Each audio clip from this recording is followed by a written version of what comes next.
नमस्ते दोस्तों।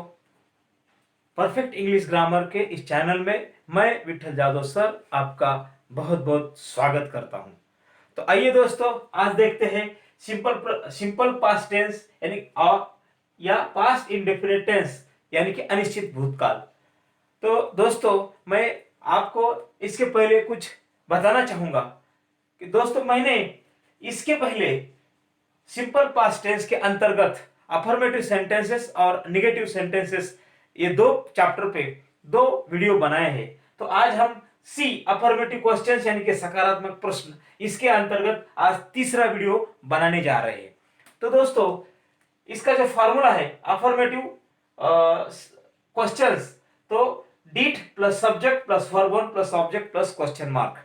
तो इस फॉर्मूले का जो अर्थ है, क्या क्रिया हो चुकी थी ऐसा पूछने के लिए।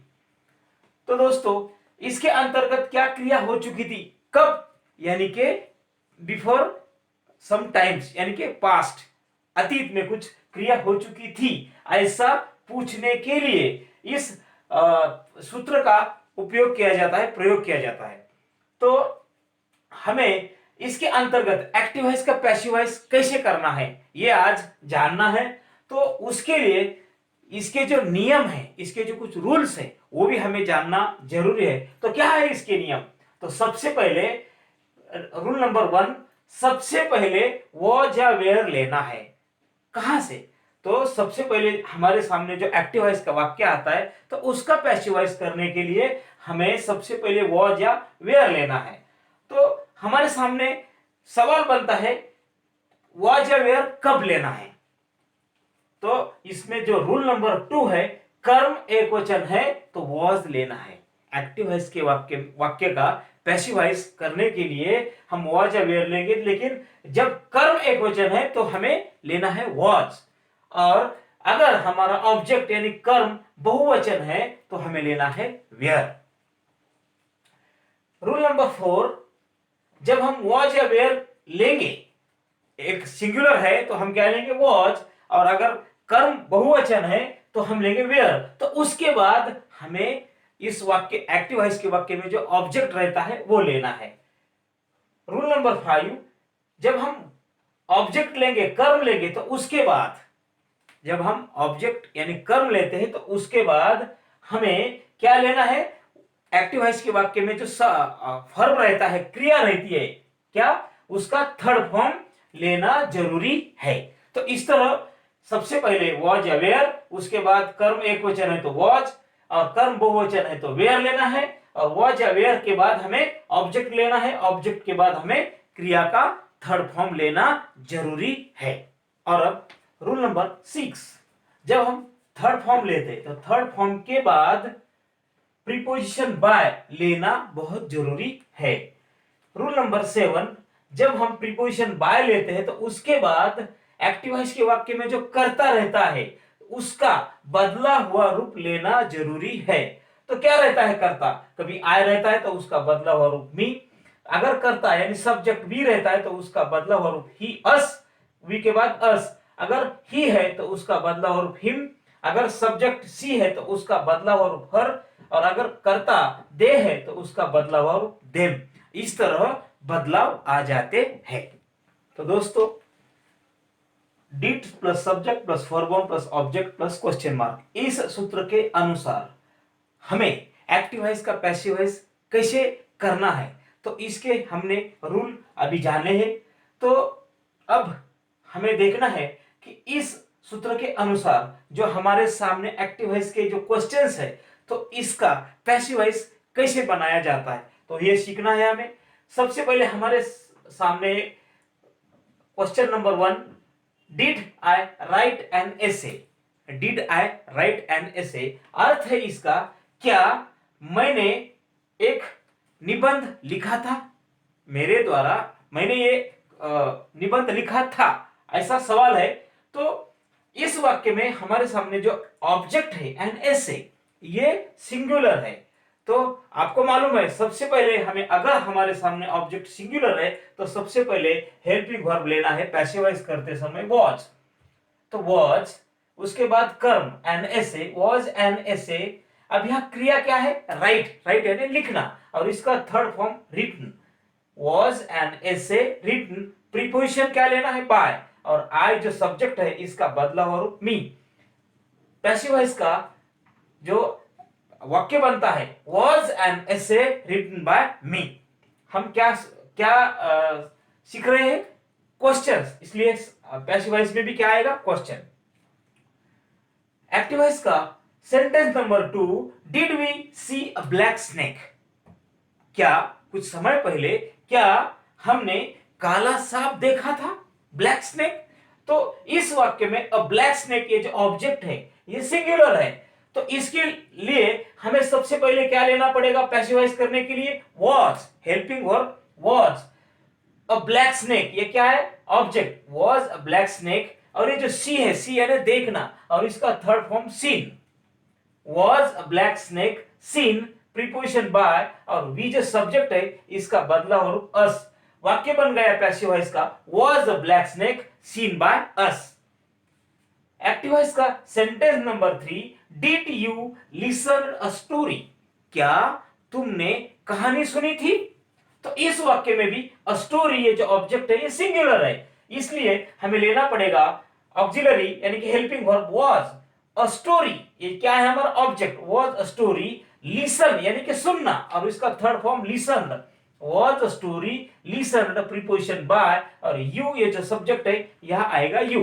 वाक्य बन गया पैसिव वॉइस का was a story listened by you. Active voice का question number 4, did they ask a question? क्या उन्होंने कोई सवाल पूछा था?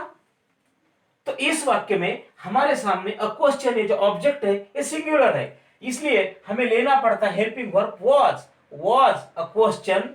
आस्क ये जो वर्ब है, क्रिया है, इसका third form asked. Was a question asked, preposition by, और दे जो सब्जेक्ट है इसका बदला और रूप देम।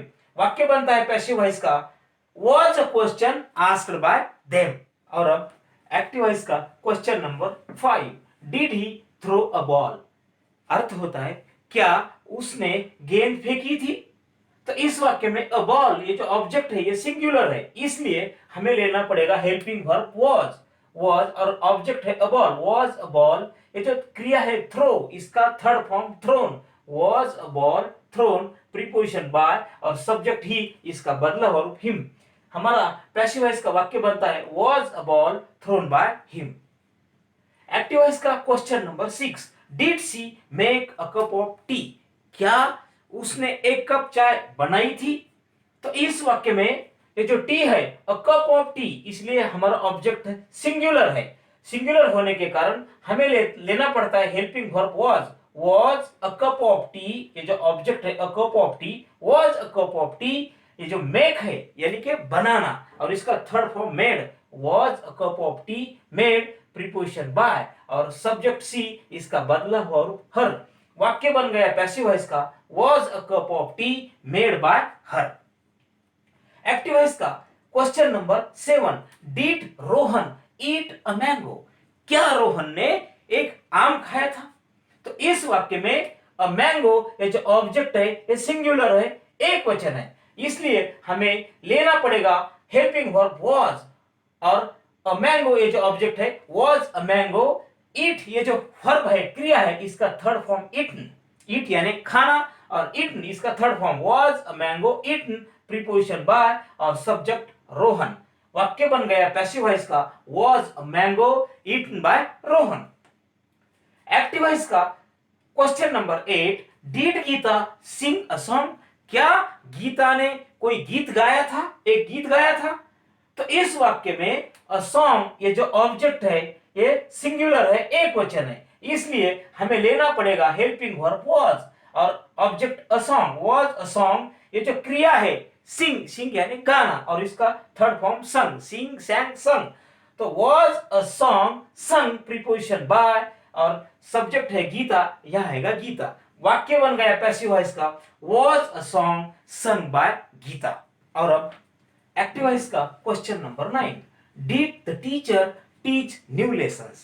क्या टीचर ने कुछ नए पाठ पढ़ाए थे?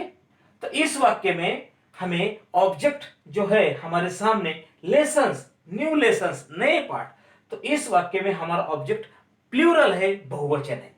तो इसके लिए हमें लेना पड़ेगा हेल्पिंग वर्ब वेयर। उसके बाद आएगा हमारा object new lessons, were new lessons. अब ये टीच है, टीच यानी पढ़ाना, तो इसका थर्ड फॉर्म है taught. Were new lessons taught, preposition by और सब्जेक्ट है द टीचर, यहां आएगा the teacher. Were new lessons taught by the teacher, इस तरह वाक्य बनता है पैसिव वॉइस का। अब आप एक्टिव वॉइस का question number 10, did the gardener pluck the flowers, क्या माली ने फूल तोड़े थे? तो इस वाक्य में द फ्लावर्स, ये जो हमारा ऑब्जेक्ट है, कर्म है, बहुवचन है। फ्लावर, फ्लावर यानी फूल और फ्लावर्स यानी ज्यादा से ज्यादा फूल, फ्लावर्स बहुवचन। तो बहुवचन होने के कारण पैसिव वॉइस में हमें लेना पड़ेगा were, were the flowers pluck, pluck यानी तोड़ना, तो इसका third form plucked. Were the flowers plucked, preposition by और सब्जेक्ट है द गार्डनर, यहां आएगा द गार्डनर। पैसिव वॉइस का वाक्य बन गया were the flowers plucked by the gardener. Active voice का question number 11, did his father donate some rupees, क्या उसके पिता ने, उसके फादर ने, डिड हिज फादर कुछ पैसे, कुछ रुपए दान दिए थे? तो इस वाक्य में सम रुपीज, ये जो रुपीज है ये कैसा है, हमारा ऑब्जेक्ट प्लूरल है, बहुवचन है। तो इसके लिए हमें लेना पड़ेगा वेयर, वेयर सम रुपीज, ये object were some rupees, donate, donate यानी दान देना और इसका third form donated. Were some rupees donated, preposition by और सब्जेक्ट है हिज फादर, या आएगा हिज फादर। वाक्य बन गया पैसिव वॉइस का were some rupees donated by his father. Active voice का question number 12, did the police arrest the thieves, क्या पुलिस ने चोरों को पकड़ा था? तो इस वाक्य में थीव्स, थीप सिंगुलर और थीव्स प्लूरल, तो थीव्स ये जो है बहुवचन है, द थीव्स ये जो हमारा ऑब्जेक्ट है कैसा है, बहुवचन है, प्लूरल है, इसलिए हमें लेना पड़ेगा helping verb were. Were the thieves arrest यानी कि हिरासत में लेना, पकड़ना, किसने पकड़ा था, पुलिस ने, तो अरेस्ट का third form arrested. Were the thieves arrested, preposition by और द पुलिस ये जो सब्जेक्ट है यहां आएगा द पुलिस। वाक्य बन गया पैसिव वॉइस का were the thieves arrested by the police. इस तरह आपके सामने हमने 12 एग्जाम्पल सॉल्यूशन करके दिखाए हैं। तो दोस्तों मैं आपको बताना चाहूंगा कि ये जो वीडियो है, हमारा आज का टॉपिक है सी अफर्मेटिव क्वेश्चन, सकारात्मक प्रश्न। इसके पहले हमने 2 वीडियो इसी टॉपिक पे बनाया है, अफर्मेटिव सेंटेंसेस और नेगेटिव सेंटेंसेस, वो भी वीडियो आप देख सकते हैं और आपका ज्ञान एक्टिव वॉइस का पैसिव वॉइस कैसा करना है इसका बढ़ा सकते हैं। तो मेरे ख्याल से ये जो वीडियो है, आज का टॉपिक है, आपको बहुत पसंद आया होगा। आपने इसको देखने के लिए जो समय दिया, इसलिए मैं आपका बहुत बहुत धन्यवाद मानता हूं। Thank you.